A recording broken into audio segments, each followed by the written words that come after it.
Halo halo men, gimana nih kabar kalian hari ini? Sehat selalu kan? Hahaha. Kali ini kita akan bahas kelanjutan episode sebelumnya, di mana Zubaji berhasil mengalahkan siluman kelinci. Tetapi sayangnya, dia terusir dan mendapatkan kutukan. Oke, nggak usah lama-lama lagi intronya. Like, subscribe, dan tonton pertempuran ini sampai akhir ya.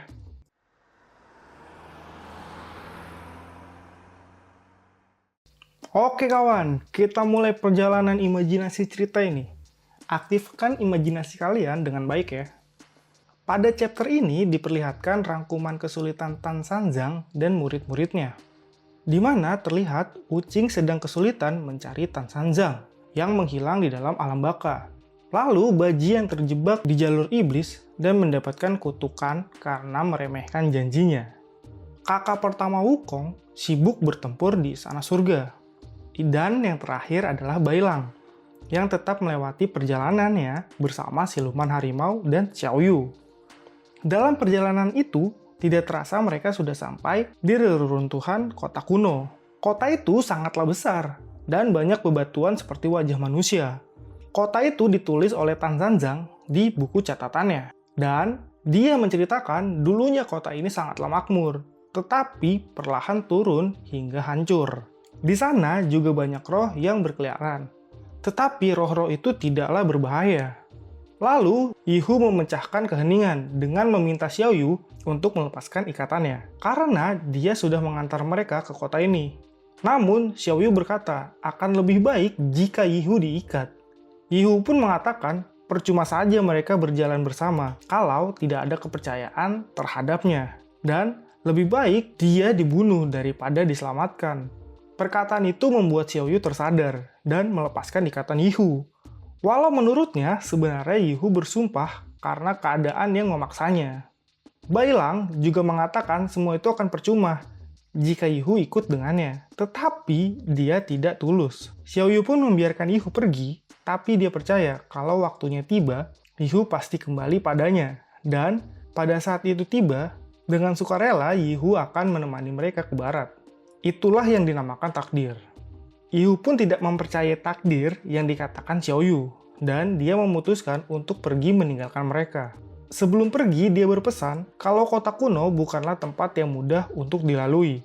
Bailang pun heran mengapa Xiaoyu memiliki insting yang sangat tajam yang mengatakan Yihu akan bergabung dengan mereka.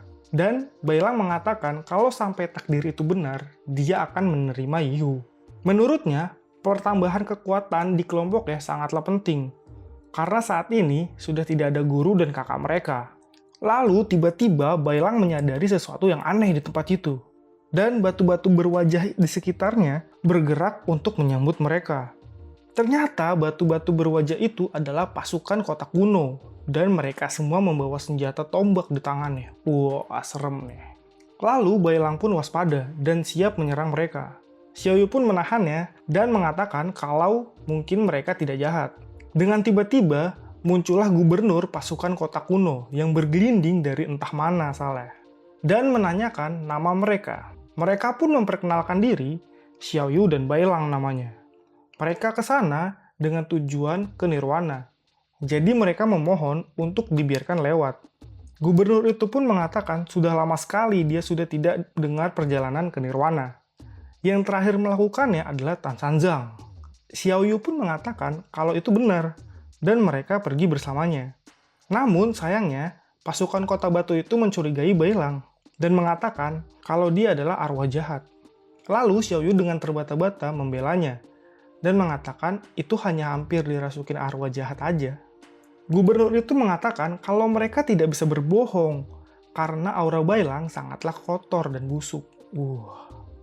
Sampai-sampai rumput yang dia injak layu karena auranya. Gubernur itu menegaskan kalau tugas pasukan kota batu adalah melindungi jalan dari arwah jahat yang lewat. Lalu dengan cepat, pasukan itu menyerang Xiaoyu dan Bailang.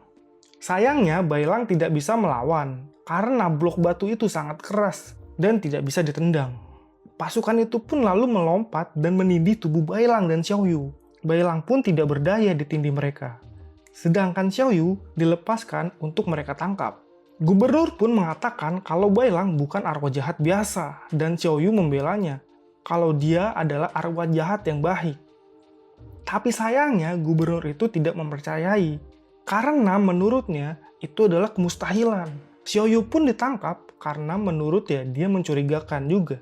Sudah bersama Bailang, yang Bailang pun dituduhnya arwah jahat. Di tempat lain, terlihat Yihu sedang bersembunyi menyaksikan mereka dan tertawa karena mereka terjebak sambil bilang kalau semua yang dilakukannya adalah percuma.